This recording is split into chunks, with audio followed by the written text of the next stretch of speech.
तो आज का लेक्चर शुरू किया जाए। अभी तक हम लोगों ने ये पढ़ा है कि जो डाइजेशन एंड एब्जॉर्प्शन में हम लोगों ने पढ़ा कि एलिमेंट्री कैनाल क्या होता है, उसमें क्या क्या पार्ट होते हैं, उनकी क्या विशेषताएं हैं। दूसरा हम लोगों ने पढ़ा कि एसोसिएटेड ग्लैंड्स क्या क्या है। तो ग्लैंड्स में हम लोगों ने पढ़ा था कि सलाइवरी ग्लैंड्स होती हैं जो कि 3 पेयर होती हैं। दूसरा हम लोगों ने क्या पढ़ा था, तो हम लोगों ने पढ़ा कि लीवर होता है और पैंक्रियाज होता है। अगर मैं आपको थोड़ा सा एक बार फिर से अगर ग्लैंड के बारे में रिवाइज कराऊं तो आप इस तरीके से समझो कि पहली बात तो सलाइवरी ग्लैंड जो होते हैं वो 3 पेयर होते हैं। 3 पेयर में पहला पेयर होता है पैरोटिड ग्लैंड का जो कि चीक में पाया जाता है। दूसरा पेयर जो होता है वो सबमैंडिबुलर या सब मैक्सिलरी होता है जिसको कि यहाँ पे आपके मैंडिबुल जो बोन है उसके नीचे पाया जाता है। और तीसरा जो पेयर होता है वो सबलिंगुअल होता है जो कि आपके टंग के दोनों तरफ नीचे की तरफ में पाया जाता है। इसके बाद हम लोगों ने पढ़ा था लीवर के बारे में। लीवर के बारे में आपको पता है कि this is the largest gland in the human body. एक एडल्ट ह्यूमन में इसका जो वजन होता है वो 1.2 to 1.5 किलोग्राम होता है। जो लीवर होता है वो पाया कहाँ जाता है, तो लीवर जो आपका होता है वो पाया जाता है राइट साइड में एब्डोमिनल कैविटी में जस्ट बिलो डायफ्राम। दूसरा लीवर में 2 लोब होते हैं। हर लीवर बना कैसे होता है, तो लीवर बना रहता है लीवर हेपेटिक लोब्यूल से। हेपेटिक लोब्यूल जो होते हैं वो क्या होते हैं, structural and functional unit of liver. तो अगर हेपेटिक लोब्यूल के बारे में हम बात करें तो हेपेटिक लोब्यूल जो होता है वो हेपेटोसाइट्स से बना होता है। और जो हेपेटिक लोब्यूल होता है इसको कवर करने वाली एक कनेक्टिव टिश्यू मेम्ब्रेन होती है जिसको कि ग्लीसन्स कैप्सूल बोला जाता है। और जो हेपेटिक लोब्यूल है उसके अंदर में जो हेपेटोसाइट्स होते हैं, जो लीवर के सेल होते हैं, वो कार्ड लाइक मतलब फैशन में अरेंज रहते हैं। आप लोगों ने ये देखा कि लीवर से क्या होते हैं कि जो 2 लोब होते हैं लीवर के, एक लेफ्ट साइड में एक राइट साइड में, दोनों तरफ से एक एक डक्ट निकलती है जिसको बोलते हैं हेपेटिक डक्ट। और हेपेटिक डक्ट में आकर के गाल ब्लैडर से जो निकलने वाली डक्ट है सिस्टिक डक्ट वो मिल जाती है जिससे कि कॉमन बाइल डक्ट बनता है। कॉमन बाइल डक्ट जो होता है वो पैंक्रियाटिक डक्ट के साथ में जाकर के डुडेनम में खुलता है।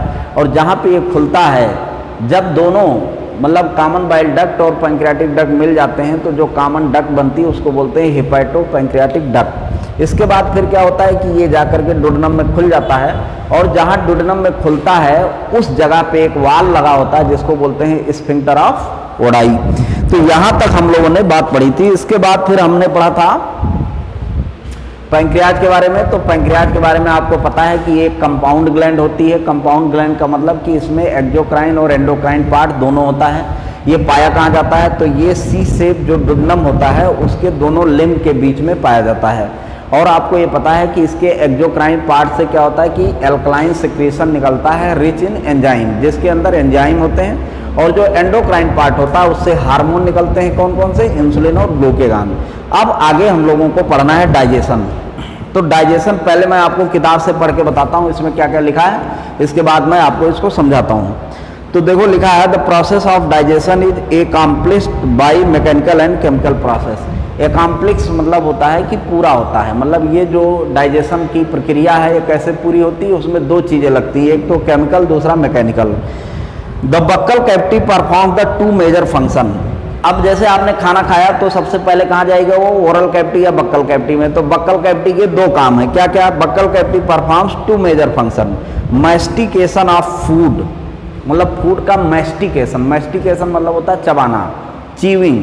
तो पहला तो काम क्या है बक्कल कैविटी का, एक तो भोजन को चबाना, दूसरा फैसिलिटेशन ऑफ स्वालोइंग, और दूसरा निगलने को हेल्प करना। मतलब उसको कैसे निगलेंगे, तो बक्कल कैविटी में जीभ होती है, जीभ के थ्रू जो क्या करते हैं पीछे की तरफ धकेलते हैं। तो बक्कल कैविटी के 2, बक्कल कैविटी में हम लोगों ने 2 ही चीज़ें पढ़ी थी। एक तो हमने पढ़ा था कि भाई टीथ होता है, दूसरा टंग होता है। तो टीथ क्या करेगा, मैस्टिकेट करेगा, टंग क्या करेगा, उसको पीछे धकेलेगा। तो कुल मिलाकर के बक्कल कैविटी के 2 काम है, एक तो मैस्टिकेशन ऑफ फूड, दूसरा टू फैसिलिटेट स्वॉलोइंग। इसके बाद फिर लिखा है the teeth and tongue with the help of saliva masticate and mix up food thoroughly. Thoroughly मतलब अच्छी तरीके से। तो क्या करते हैं कि जो आपका टीथ और टंग है, तो ये क्या करते हैं, दोनों क्या करते हैं कि जो सलाइवा आता है, सलाइवरी ग्लैंड है, आपको पता ही है 3 पेयर सलाइवरी ग्लैंड जो हमारा बक्कल कैविटी है उसके चारों तरफ हैं। आपने देखा कि ऊपर की तरफ जो है 2 ग्लैंड है, पैरोटिड ग्लैंड, नीचे से यहाँ पे सबमैंडिबुलर ग्लैंड, वहीं पे बीच में सबलिंगुअल ग्लैंड, ये सब सलाइवा सिक्रीट करते हैं बक्कल कैविटी में। अब एक समझ लो कि ऊपर से आपने खाना खाया और दूसरी तरफ से सब तरफ से बक्कल कैविटी में सलाइवा आ रहा है, तो सलाइवा को क्या करता है कि टीथ और टंग की हेल्प से हम क्या करते हैं, उसको खाने में मिला देते हैं। सलाइवा मतलब लार को अच्छी तरीके से खाने में मिलाना बहुत जरूरी है। ठीक, तो देखो इसमें लिखा हुआ है कि saliva masticate and mix up food thoroughly. Mucus in saliva helps in lubricating and adhering the masticated food particles into the bolus. अच्छा, जो म्यूकस होता है सलाइवा के अंदर में क्या होते हैं कि एंजाइम्स होते हैं और म्यूकस होता है। तो म्यूकस का काम क्या है, म्यूकस ये करता है, पहली बात तो क्या करता है कि इसको चिकना कर देता है। ठीक, दूसरा क्या करता है, दूसरा ये करता है कि जितने फूड पार्टिकल्स हैं, जैसे आपने मान लो कि पता चला एकदम से उसको च्यूइंग किया भाई, देर देर तक चबाया, चबाने के बाद क्या हो जाएगा कि जो भोजन है, जो खाना है, वो और छोटे छोटे कणों में टूट जाएगा एकदम से। तो जो छोटे छोटे कण हैं उनको एक साथ में मिलाने का काम, एक में बांधने का काम करता है वो सलाइवा करता है, और इससे एक बोलस बन जाता है, बाल की तरीके से खाना जो है एक में मिला रहता है, तो उसी को बोलते हैं बोलस। फिर the bolus is then conveyed to pharynx and then into the oesophagus by swallowing और डिग्लूटेशन। फिर जैसे मान लीजिए क्या हुआ, आपने खाना खाया तो भाई उसको चबाया गया, चबाने के बाद क्या हुआ कि उसमें जाकर के सलाइवा मिला दिया गया, सलाइवा मिलाने से वो क्या हो गया कि बोलस बन गया। अब बोलस बनने के बाद फिर क्या हो गया कि उसको फेरिंग्स में कन्वे कर दिया गया, मतलब फेरिंग्स की तरफ धकेल दिया गया जीभ से, और फिर क्या हो गया कि इसोफेगस में वो चला गया बाई डिग्लूटिशन। जो निगलने की, जब निगलते हैं आप, उसी को बोला जाता है डिग्लूटिशन। तो जैसे हम लोग निगलते हैं तो क्या होता है कि पहली बार तो खाना आया, खाने को पीसा गया, पीसने के बाद उसमें सलाइवा मिलाया गया, सलाइवा मिलाने के बाद वो बोलस बन गया, बोलस को पीछे की तरफ धकेला गया और उसको निगल लिया गया, इसी को बोलते हैं डिग्लूटिशन। जब निगल लेंगे तो गले में चला जाएगा, मतलब समझो कि नीचे जाने लगा, नीचे जाने लगा मतलब इसोफेगस में पहुंच गया। अब देखो इसके आगे में क्या हो भैया जी, फिर लिखा है the bolus further passed down through the oesophagus by successive wave of muscular contraction called peristalsis. अब मान लीजिए कि आपने क्या किया भाई, उसको बोलस को आगे की तरफ मतलब निगल लिया, निगल लेने के बाद कहाँ जाएगा, इसोफेगस में। इसोफेगस में क्या होता है, अब इसोफेगस में तो रुका रहेगा नहीं, तो इसोफेगस में मूवमेंट होता है। मतलब ये है कि उसको खाने को आगे बढ़ाने के लिए जो इसोफेगस की वाल होती है उसके अंदर में मूवमेंट होता रहता है, और इसी मूवमेंट को क्या बोलते हैं, पेरिस्टाल्सिस बोलते हैं। और आगे पढ़िए, the gastro-oesophageal sphincter controls the passage of food into the stomach. और जो गैस्ट्रोइसोफेजियल स्फिंक्टर होता है, जैसा कि आपको मैंने बताया था कि इसोफेगस और स्टमक के बीच में एक वाल्व लगा रहता है, तो ये क्या करता है, ये वाल्व कब खाने को पेट में जाना है और पेट से बाहर नहीं जाना है, तो ये जो है उसको रेगुलेट करता है। मतलब खाना कब अंदर जाएगा पेट के अंदर, कब नहीं जाएगा, और फिर क्या करना है, तो मतलब ये वाल्व है, वाल्व का काम यही है कि खाने को रेगुलेट करे कि पेट में जाना है कि नहीं।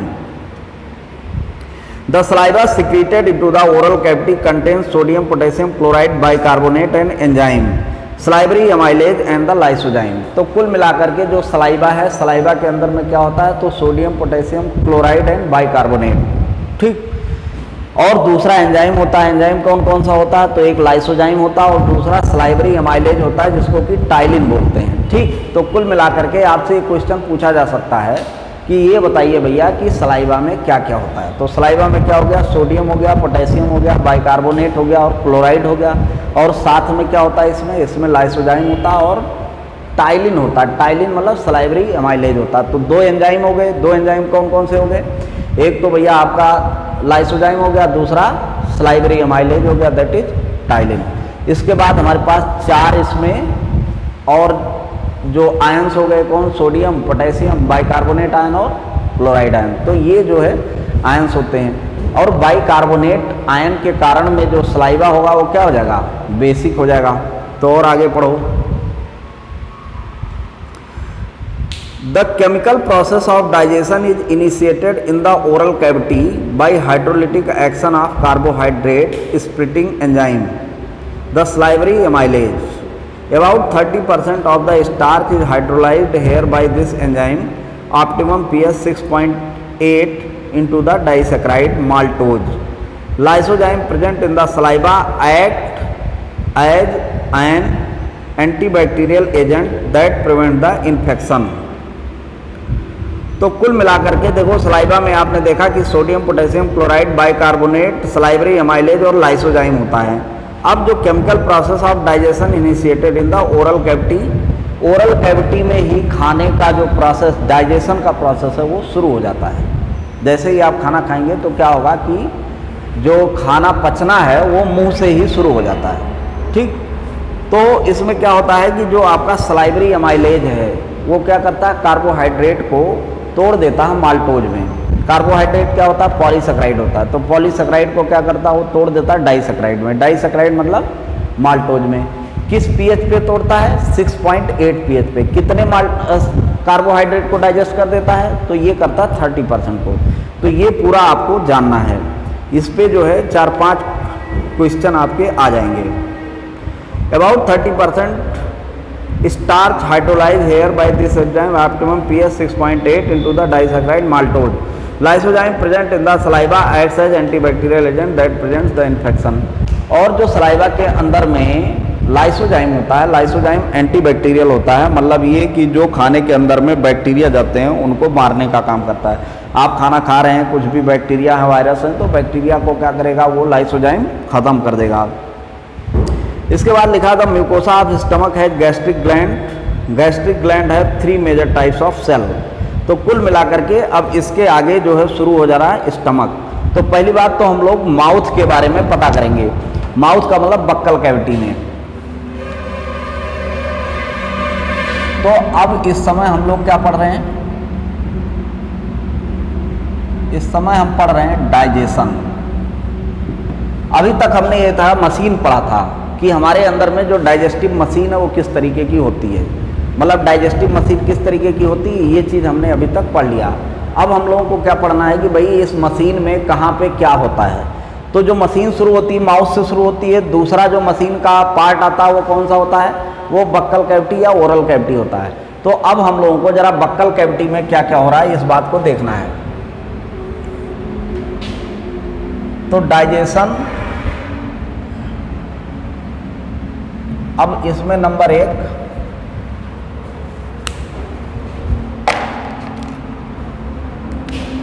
डाइजेशन इन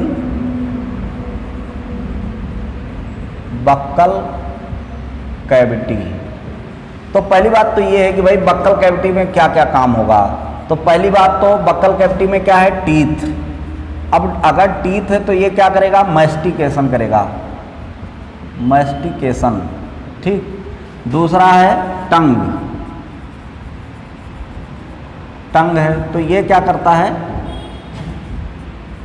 फैसिलिटेट इन स्वालोइंग। एक तो ये जो होता है स्वालो करने में फैसिलिटेट करता है। दूसरा क्या करता है, दूसरा ये करता है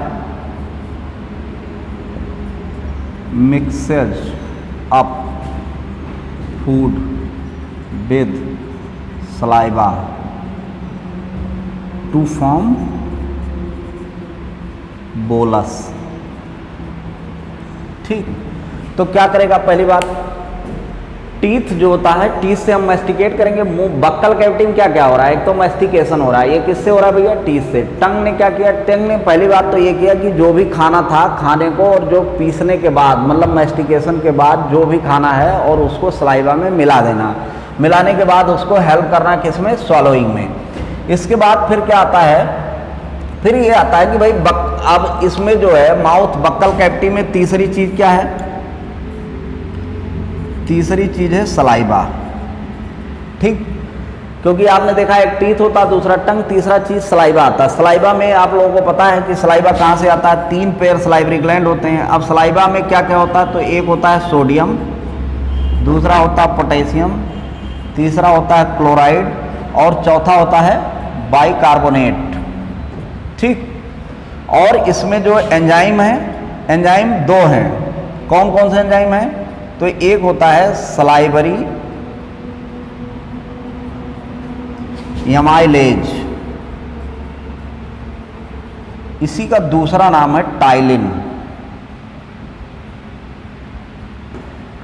ठीक, और जो दूसरा एंजाइम होता है वो होता है लाइसोजाइम।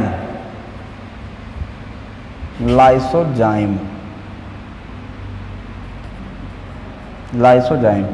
अब लाइसोजाइम का काम क्या है? लाइसोजाइम जो होता है वो एंटी बैक्टीरियल होता है।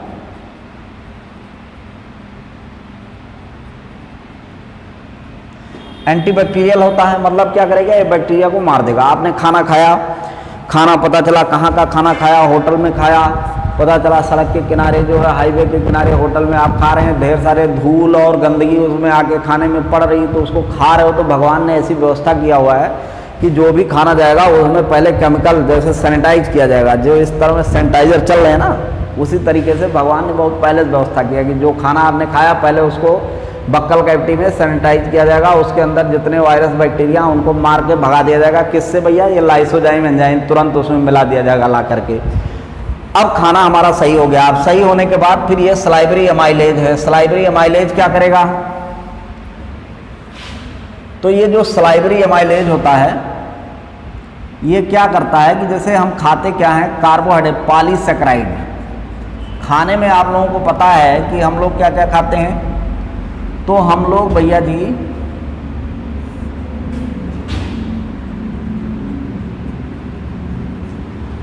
जो खाने के हमने बताए थे कि 5-6 चीज़ें हैं, 6 चीज़ें खाते हैं। क्या क्या खाते हैं? कार्बोहाइड्रेट खाते हैं, प्रोटीन खाते हैं, फैट खाते हैं, मिनरल्स खाते हैं, विटामिन खाते हैं और पानी पीते हैं।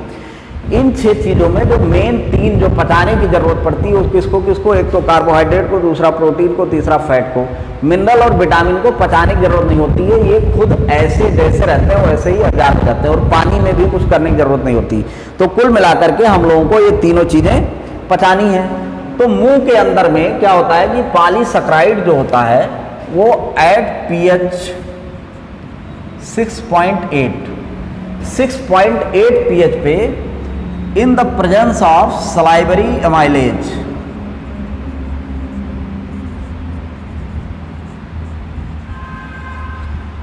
क्या होता है कि 30% पॉलीसैकेराइड जो होता है वो माल्टोज में बदल जाता है। पॉलीसैकेराइड जो होता है जैसे स्टार्च होता है, तो स्टार्च आप लोग खाते होंगे, आलू खाते होंगे, चावल खाते होंगे। आलू चावल में जो होता है वो सबसे ज़्यादा स्टार्च होता है, पॉलीसैकेराइड होता है। अब आपने कभी देखा होगा कि पता चला आप जो है आलू खा रहे हो या फिर मान लो कुछ भी चावल खा रहे हो, चावल को अगर कुछ देर कूचते रहो मुंह में, पता चला कि वैसे कितनी बार कूचना चाहिए खाने को? तो कहा जाता है 32 बार कूचना चाहिए। ठीक, 32 बार क्यों कूचना चाहिए? क्योंकि देखिए ये होता है कि आप जितनी ज़्यादा देर कूचोगे उससे क्या होगा कि सलाइवा उसमें आ करके ज़्यादा से ज़्यादा मिल पाएगा। आपने कभी देखा होगा कि अगर आप जैसे खाना ले लो और उसको कूचते जाओ तो कुछ देर बाद ऐसे लगता है कि पूरा मुंह में पानी पानी हो गया। तो पानी भैया कैसे हो गया? ऐसा तो है नहीं कि जो आप चावल खाए थे वो पानी में बदल गया। पानी कैसे हुआ? क्योंकि ढेर सारा सलाइवा उतना समय मिल गया कि उसमें जितनी सलाइवरी ग्लैंड है वहाँ से आकर के सलाइवा और खाने में मिल जाए। अब सलाइवा जब मिल जाएगा तो उसमें क्या है? उसमें एमाइलेज है। एमाइलेज क्या करेगा? उसके जो पॉलीसैकेराइड है उसको डाइसैकेराइड में मतलब माल्टोज में तोड़ देगा। जो डाइसैकेराइड होता है वो मीठा होता है। तो आपने देखा होगा कि खाना अगर आप ज़्यादा देर कूच रहे हैं, चावल खा रहे हैं, तो धीरे धीरे हल्का हल्का मिठास लगने लगती है, क्योंकि पॉलीसैकेराइड डाइसैकेराइड में टूटने लगता है। मतलब ये है कि समझो मुंह के अंदर में पाचन शुरू हो जाता है। मुंह में किस चीज़ का पाचन शुरू होता है? तो वो किस चीज़ का शुरू होता है भैया जी? वो होता है कार्बोहाइड्रेट का, मतलब पॉलीसैकेराइड का। अब देखो हमारे यहाँ ये कहा जाता है कि जो खाना है उसको बहुत ध्यान से खाना चाहिए। ध्यान से क्यों खाना चाहिए? क्योंकि जब आप ध्यान लगाओगे, पता चला मान लीजिए आप टीवी देख रहे हो, रसगुल्ला सामने रखा है तो मुंह में लार उतनी आएगी नहीं, लेकिन आपने एकदम रसगुल्ला देखा कि भैया हाँ बहुत एकदम स्वादिष्ट रसगुल्ला है, तो मुंह में लार आने लगती कि नहीं? जो लार है, सलाइवा है, ईश्वर की ऐसी स्थिति, इस तरीके जो हमारी मशीन है, जो डाइजेस्टिव सिस्टम है, उसमें इस तरीके का सिस्टम है कि जैसे ही आप देखेंगे स्मेल से, दूसरा ये होता है कि देखने से, तो इन सब या फीलिंग से, इससे क्या होता है कि सलाइवरी ग्लैंड जो होती हैं स्टिमुलेट हो जाती हैं और वो क्या करती हैं? सलाइवा को सिक्रीट करने लगती हैं। तो जब ध्यान से देखोगे और इसके बाद ध्यान से एकदम से उस समय इधर उधर नहीं। दूसरा क्या है कि आपको ज़्यादा से ज़्यादा पूछना है।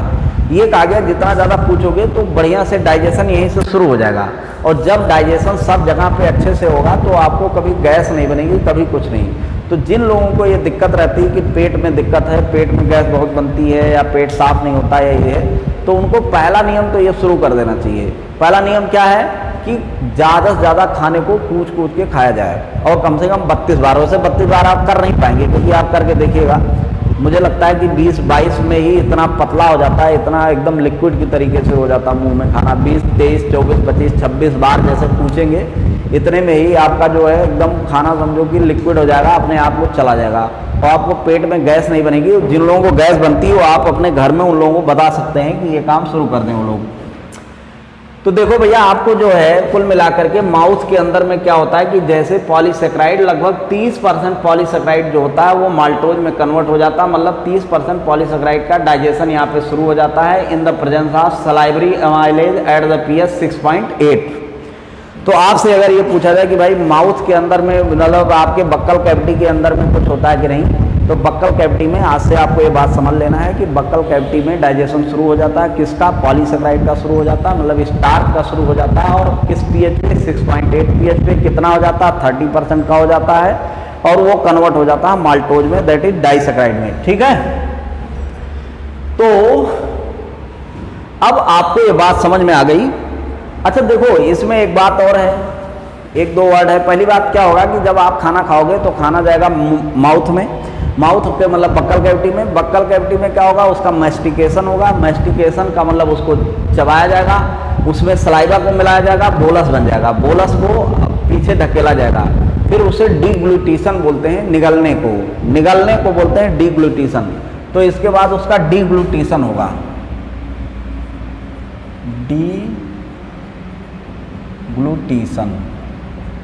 डीग्लूटिशन मतलब हो गया निगलना, खाने को निगलने को बोलते हैं डीग्लूटिशन। ठीक, ये जो है साइंटिफिक नाम है, वैसे स्वालोइंग जिसको बोलते हैं, डीग्लूटिशन मतलब स्वालो करना, कोई चीज़ निगल लेना। इसके बाद फिर क्या होता है कि जब ईसोफेगस में जाएगा, भाई बक्कल कैविटी के बाद फेरिंग्स आएगा, फेरिंग्स से आपका डीग्लूटिशन हुआ, ईसोफेगस में। अब ईसोफेगस से नीचे कैसे जाएगा, तो उसमें क्या होता है, ईसोफेगस में उसकी जो वाल होती है उसमें मूवमेंट होता है, उसमें जो मूवमेंट होता है उसको क्या बोला जाता है, उसको बोला जाता है पेरिस्टाल्सिस। ठीक, तो जो पेरिस्टाल्सिस होती है, मतलब पेरिस्टाल्सिस क्या चीज़ है,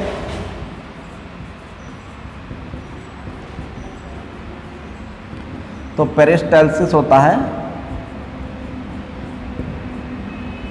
आंत का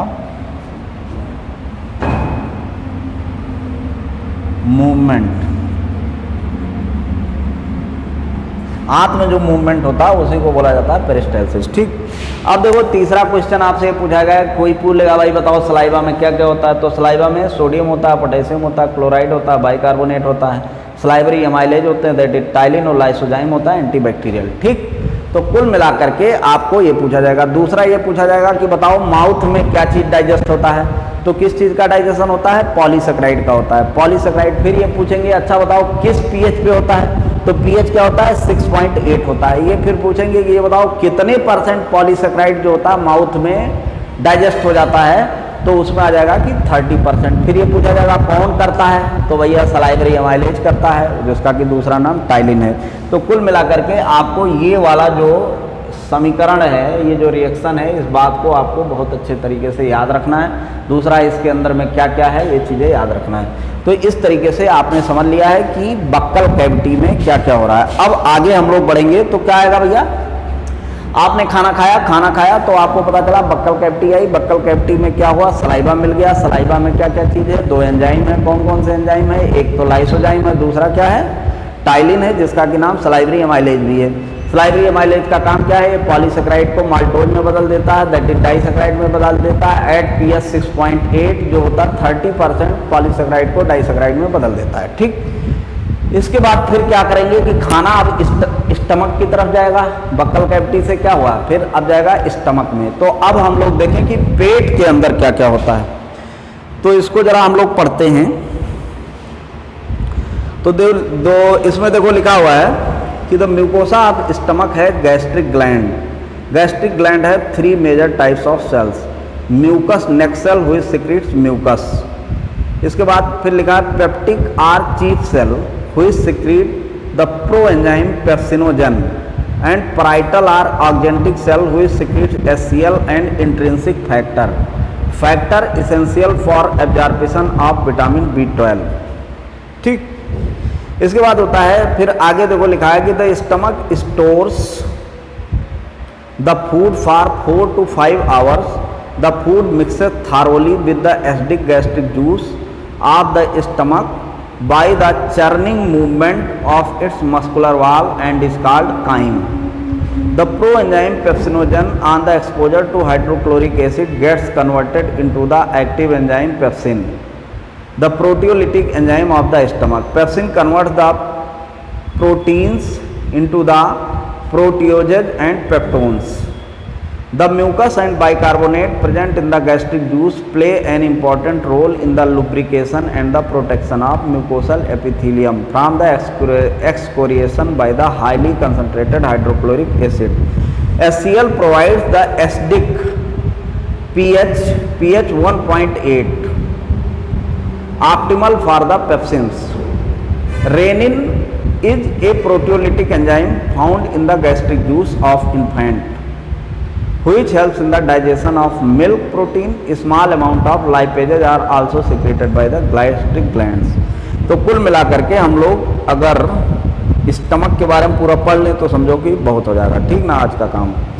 तो इसमें लिखा हुआ है कि भाई देखिए क्या होता है कि जो म्यूकोसा ऑफ गैस्ट्रिक ग्लैंड होती है,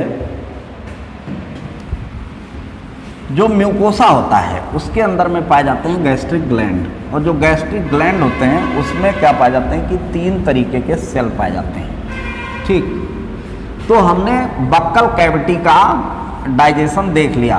बक्कल कैविटी में डाइजेशन क्या हुआ भैया, तो ये हुआ कि polysaccharide in presence of salivary amylase is converted into maltose. कितने भैया, एट द काउंट ऑफ 30%। 30% जो होता है वो कन्वर्ट हो जाता है किसमें,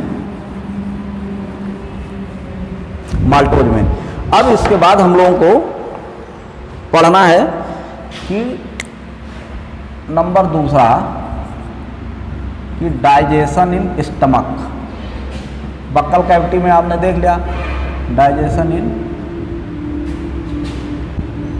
स्टमक। तो पहली बात तो स्टमक के में होता क्या क्या है ये बात हम लोग जान जाएं तो हम लोग समझ जाएंगे कि डाइजेशन क्या होता है। तो इसमें पाए जाते हैं इन म्यूकोसा, जैसा कि आपको मैंने पहले पढ़ाया था कि जो एलिमेंट्री कैनाल होता है उसमें 4 लेयर होती है। सबसे बाहर की लेयर सिरोसा, फिर मस्कुलरिस, फिर सब म्यूकोसा, फिर म्यूकोसा। सब म्यूकोसा के अंदर में आपने देखा था ये लूज कलेक्टिव टिश्यू का बना होता है, और इसमें क्या क्या होते हैं, मतलब लूज चीज़ें बहती, क्या क्या, जैसे ब्लड बहता है, लिम्फ बहता है, तो लिम्फ वेसल पाई जाती है, ब्लड वेसल और नर्व पाई जाती हैं। लेकिन जो ग्लैंड्स होती हैं वो कहाँ पाई जाती है, वो म्यूकोसा में पाई जाती हैं। केवल एक ग्लैंड को छोड़ के, वो है ब्रूनर ग्लैंड, जो कि सब म्यूकोसा में पाई जाती है। किसमें, डोडेनम के। तो डोडेनम के सब म्यूकोसा में पाई जाती है ब्रूनर ग्लैंड। ब्रूनर मिले सोम को दद्दू। अब जो है म्यूकोसा में पाई जाती है गैस्ट्रिक ग्लैंड। भाई सीधी सी बात है, म्यूकोसा में ही पाई जाएगी, इसमें तो कोई कन्फ्यूजन है नहीं। तो पेट में पाई जा रही है तो उसका नाम हो जाएगा गैस्ट्रिक ग्लैंड। गैस्ट्रिक का मतलब होता है पेट, ठीक। अब गैस्ट्रिक ग्लैंड में जो होता है वो 3 टाइप के सेल पाए जाते हैं। 3 टाइप्स ऑफ सेल्स, 3 तरीके की सेल्स पाई जाती हैं। और ये 3 तरीके की सेल्स कौन कौन सी हैं, तो जो पहली सेल है वो क्या है, वो है mucus neck cell. Mucus neck cell पहली जो सेल होती है वो म्यूकस नेक सेल होती है, जो कि सिक्रीट करती है म्यूकस। दूसरा होती है पेप्टिक सेल और इसी का दूसरा नाम है चीफ सेल। चीफ सेल ये क्या सिक्रीट करती है, पेप्सिनोजन।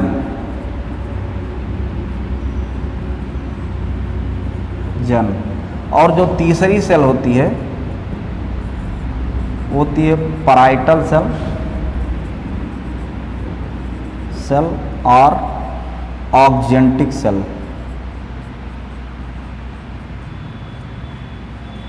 ये क्या सीक्रेट करती है?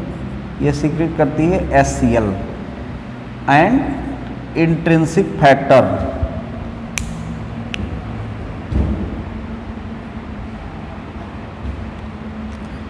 And intrinsic factor.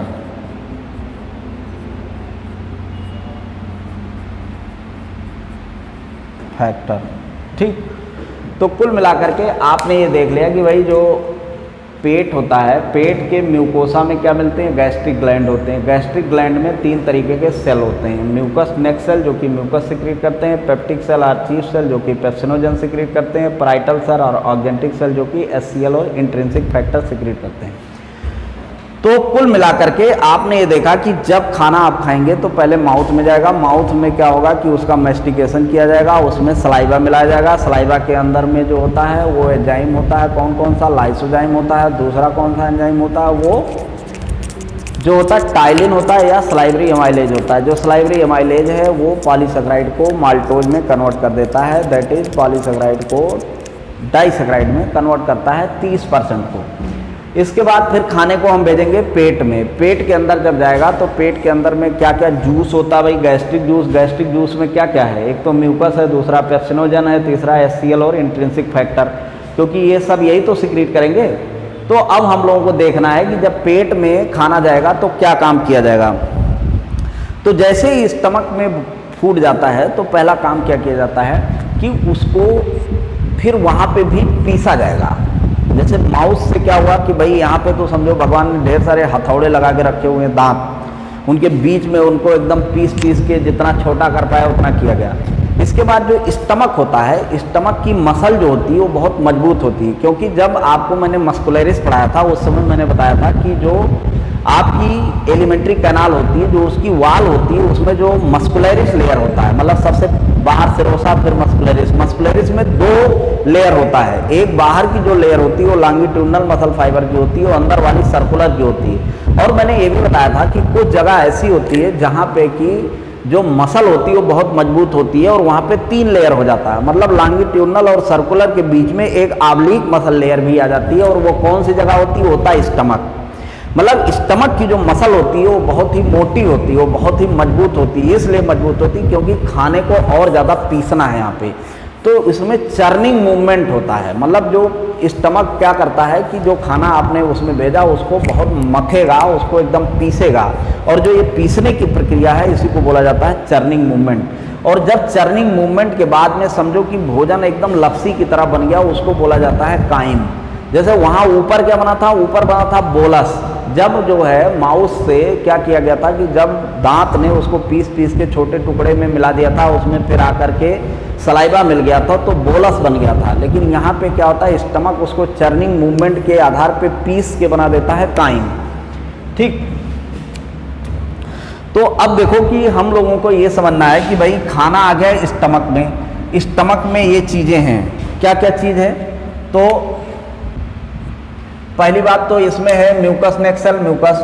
दूसरा, अब ये क्वेश्चन पूछ लिया जाता है कि आप बताइए कि कौन सी सेल होती है जो कि पेप्सिन सिक्रीट करती है। ठीक। तो कभी पेप्टिक सेल के नाम से पूछा जाता है, कभी चीफ सेल से।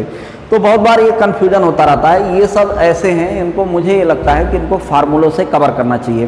तो मैं इसके लिए एक छोटा सा फार्मूला आपको बता रहा हूँ, और इसको आप पहला जो फार्मूला मैंने बताया था वो बताया था ब्रूनर मिले सोम को दद्दू। ठीक। ये दूसरा फार्मूला मैं आपको बता रहा हूँ, पप्पू चीफ उगल पेप्सीजन।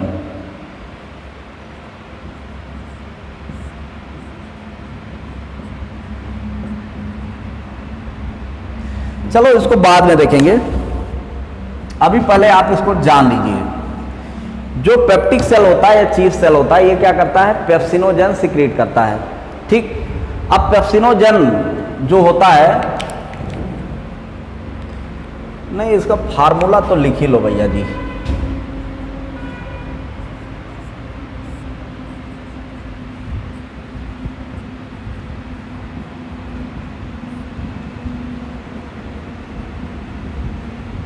देखो मैं फार्मूला जो लिखवा रहा हूँ, कुछ लोगों को ऐसा लगेगा कि यार ये सब क्या बेवकूफ़ी है, ज़बरदस्ती का काम, कि पता चला फार्मूला लिखो, अरे ऐसे हम समझ गए, सब याद हो गया, तो क्या ज़रूरत है ये सब।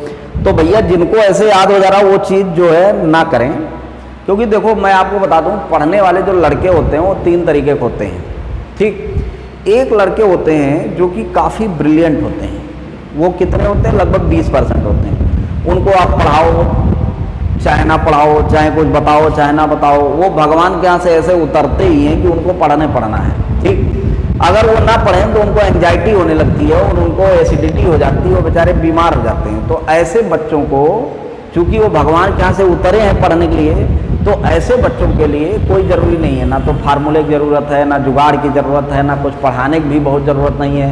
वो इतने सक्षम होते हैं कि पढ़ लेते हैं और सब कर ले जाते हैं। दूसरे जो बच्चे हैं वो 70% ऐसे बच्चे हैं जिनको कि अगर आप पढ़ाएंगे तब तो पढ़ लेंगे। अच्छा टीचर मिल गया, बहुत बढ़िया पढ़ा दिया तो वो पढ़ लेंगे। अगर मान लो कोई नहीं पढ़ाया, जिस मतलब जैसा माहौल, संगत से गुण होते हैं संगत से गुण जाए वाला जो कहावत है, तो कुल मिलाकर के ये है कि उनको जैसे लोग मिल जाएंगे वैसे करेंगे। मतलब अच्छे लोग मिल गए, बहुत अच्छा किसी ने पढ़ा दिया, बहुत अच्छे समझा दिया, उनको इंटरेस्ट आ गया तो एकदम रट डालेंगे, समझ जाएंगे। लेकिन अगर कोई नहीं पढ़ाया तो नहीं पढ़ेंगे। उनको कुछ जुगाड़ की ज़रूरत होती है, चीज़ें उनकी भूल भी जाती हैं, तो ऐसे लोगों को जुगाड़ की भी ज़रूरत होती है। तो ये जुगाड़ भी चाहिए, उनको कुछ फार्मूला चाहिए। और ऐसे जो लोग होते हैं जो कि मतलब एक तो एक्स्ट्रा ब्रिलियंट वाले हो गए 20%, उनको पढ़ने पढ़ाने की ज़रूरत नहीं है, उनको फार्मूला कोई ज़रूरत नहीं है, वो ऐसे ही कर लेंगे। लेकिन जो 20% 70% बच्चे होते हैं वो ये वाले होते हैं जिनको कि फार्मूले की ज़रूरत पड़ती है, जिनको अच्छे से पढ़ाने की ज़रूरत होती है, जिनको अच्छे से समझाने की ज़रूरत होती है, जिनको बार बार रटाने की ज़रूरत होती है, जिनको कि मोटिवेट करने की ज़रूरत होती है। और तीसरे जो 10% बच्चे होते हैं वो ऐसे पैदा होते हैं कि वो भगवान भी उनको नहीं पढ़ा सकता और वो पढ़ने के लिए नहीं पैदा होते। उनको आप कुछ भी करेंगे तो वो नहीं पढ़ेंगे, कुल मिला के आप चाहे जो कर लो।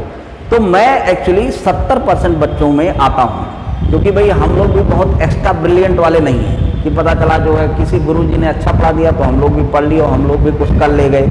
तो मैं जो है 70% को कहीं ना कहीं रिप्रेजेंट करता हूँ और मैं उनके दर्द को समझता हूँ।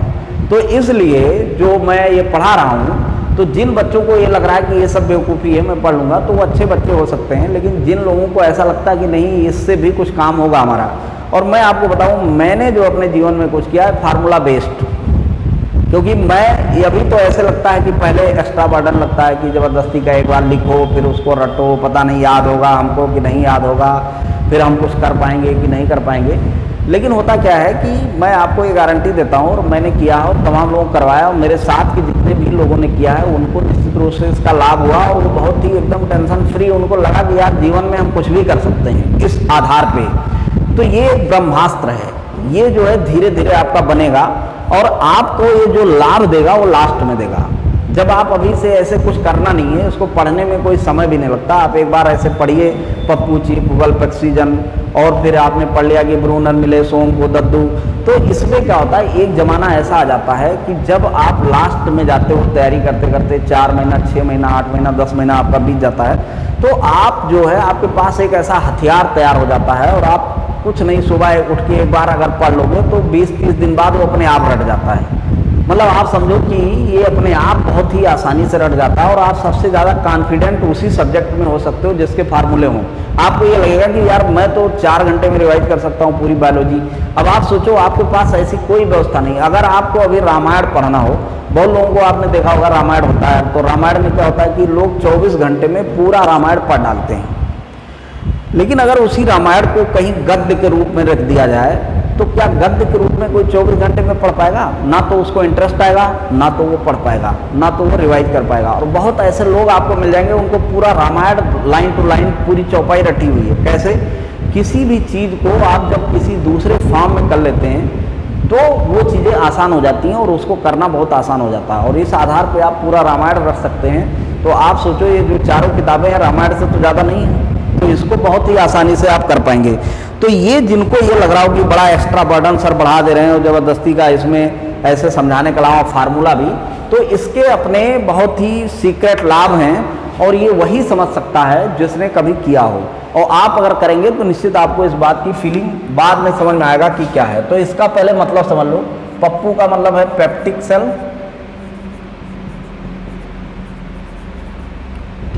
इसी का दूसरा नाम है चीफ सेल।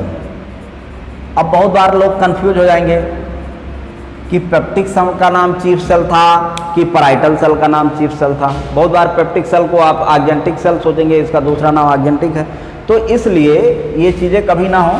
तो peptic cell or chief cell.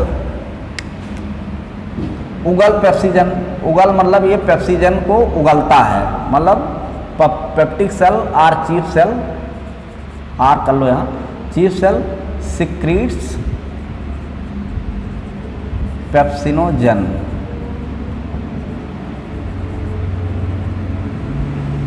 दूसरा जो फार्मूला है वो है आर्जेंटिक सेल का। ये हो गया पहला, ये फार्मूला जो आपने देखा ये हो गया पेप्टिक सेल और चीफ सेल का फार्मूला हुआ। दूसरा हो गया आर्जेंटिक सेल, सेल और पैराइटल सेल। इसका फार्मूला जरा आप देख लीजिए, तो ये है आगजनी पर हैकल एंट्री।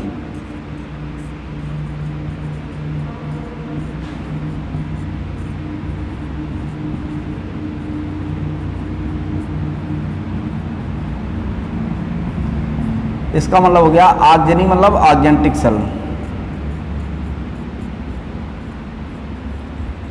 इसी का दूसरा नाम है पैराइटल सेल।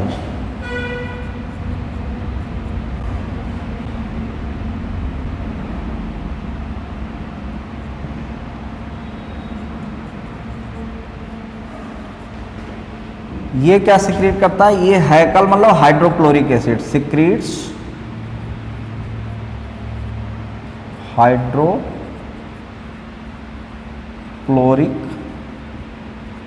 एसिड मतलब HCl। और दूसरा एंट्री, एंट्री मतलब इंट्रिंसिक फैक्टर।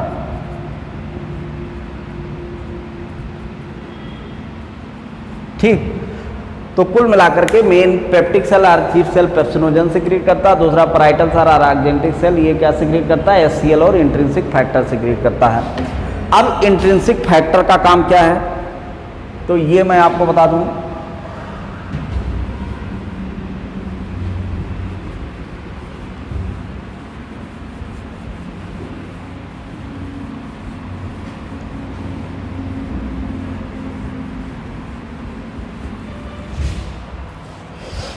तो भैया जी तीसरा जो फार्मूला इसमें हो गया, तीसरा क्या चौथा हो गया ब्रूनर को लेके, तीसरा है इंट्रिंसिक फैक्टर।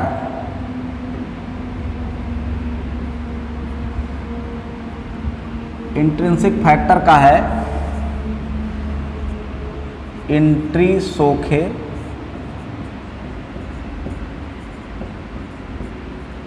बाटल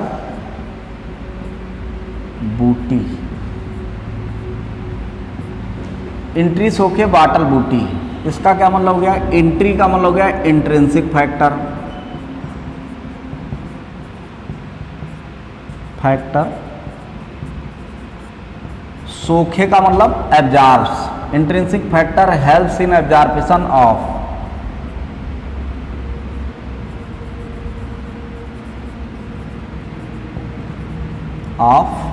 बाटल मतलब B12 और बूटी मतलब विटामिन। ठीक, तो B12 विटामिन के एब्जॉर्प्शन में ये हेल्प करता है।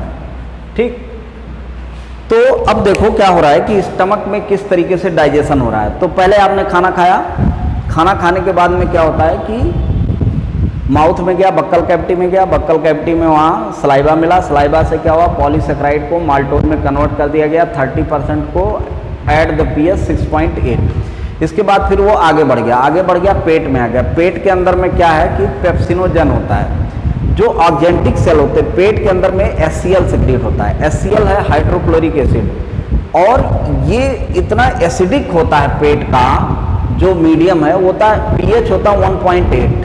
1.8 का मतलब होता है कि बहुत हाईली एसिडिक, एकदम तेजाब समझिए। तो पेट के अंदर का जो मीडियम है वो हाईली एसिडिक है, एकदम तेजाब की तरीके से, उसमें खाना गया।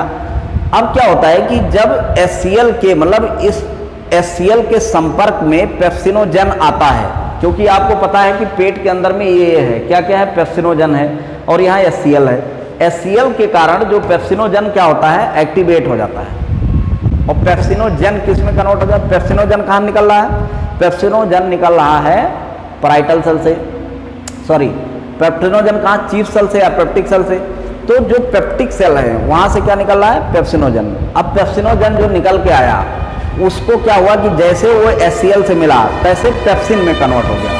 पेप्सिन जो होता है एक्टिव फॉर्म है। जैसे कि मान लीजिए आप पता चला किसी ने कहा कि भाई चले जाओ वहाँ पे, आप गए वहाँ सोते सोते गए, तब तक आपने देखा भाई कोई ऐसा व्यक्ति है जिसको कि आप देख के डर गए या फिर तुरंत एक्टिव हो गए कि अरे नहीं गुरुजी बैठे हैं भाई अब ये काम करना है। तो उसी तरीके से कि जो आपके पेप्टिक सेल हैं वो पेप्सिन को सिक्रीट करते हैं in the form of pepsinogen, मतलब इनएक्टिव फॉर्म में।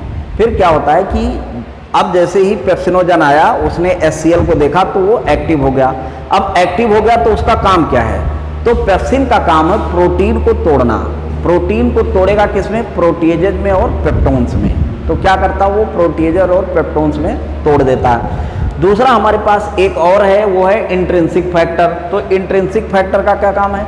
इंट्रिंसिक फैक्टर का काम है विटामिन B12 का एब्जॉर्प्शन करना। विटामिन B12 का काम क्या है? विटामिन B12 का काम ये है कि वो क्या करता है कि जो ब्लड सेल्स होती हैं RBC उनको मैच्योरेशन में हेल्प करता है। नहीं तो क्या होता है कि ब्लड जो सेल्स होती है RBC उनका मैच्योरेशन नहीं हो पाता, और मैच्योरेशन नहीं हो पाता तो सेल्स बड़ी हो जाती हैं जिसको बोलते हैं मेगालोब्लास्टिक एनीमिया। ठीक, तो कुल मिलाकर के आपको ये बात समझना है कि पेट के अंदर में किस चीज़ का डाइजेशन हो रहा है? तो वो हो रहा है प्रोटीन का। मुंह में किसका हुआ था? पॉलीसेकेराइड मतलब कार्बोहाइड्रेट का। पेट के अंदर क्या हुआ? प्रोटीन का। प्रोटीन का कितना डाइजेशन होगा? Protein in the presence of pepsin is converted into peptones and proteases. ठीक, तो ये प्रोटीएजेज और पेप्टोन्स में कन्वर्ट हो जाता है। पेट के अंदर में थोड़ा सा लाइपेज भी होता है, लेकिन लाइपेज का यहाँ पे कोई विशेष काम नहीं होता है क्योंकि इस pH पे, क्योंकि पेट में जो pH होता है वो 1.8 होता है। माउथ में pH कितना होता है? 6.8 होता है। पेट के अंदर कितना होता है? 1.8 होता है। 1.8 बहुत ही हाईली एसिडिक मीडियम है। तो कुल मिलाकर के अब आप समझिए कि पेट के अंदर में क्या क्या हुआ। तो पेट के अंदर में खाना गया तो उसको चर्निंग मूवमेंट करके उसमें क्या हुआ? गैस्ट्रिक जूस को मिला दिया गया। गैस्ट्रिक जूस मिलने के बाद जो बन गया लपसी जैसा उसको बोलते हैं काइम। काइम में क्या होता है कि बहुत ही हाईली एसिडिक होता है। जो पेप्सिनोजन होता है वो in the presence of HCl converted into active pepsin. Pepsin क्या करता है? प्रोटीन को प्रोटीएजेज और पेप्टोन्स में तोड़ देता है।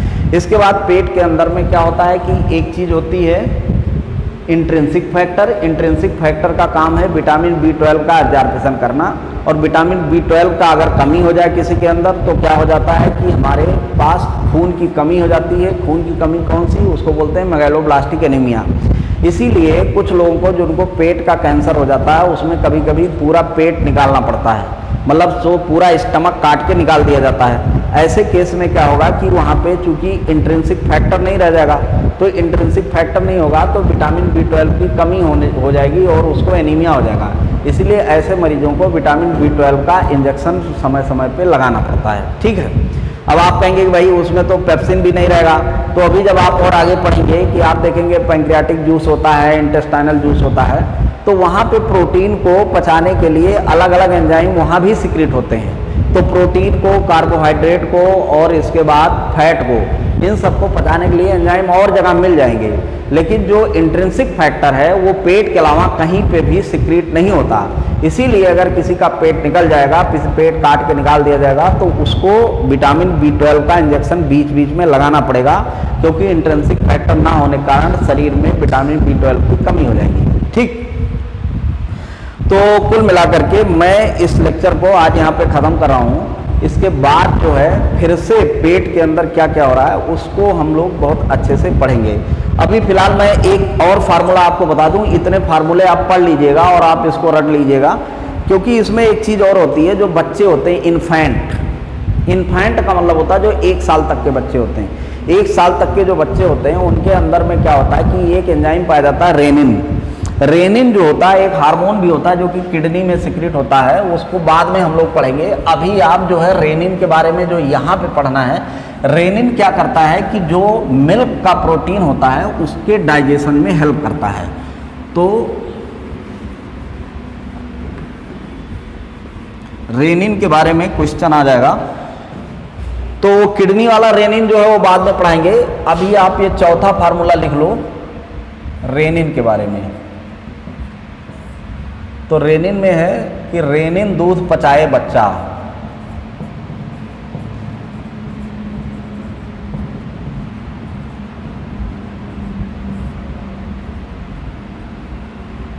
ठीक, तो रेनिन दूध पचाए बच्चा का मतलब है रेनिन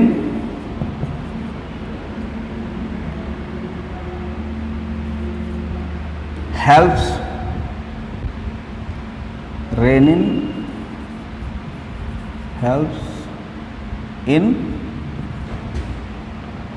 डाइजेशन ऑफ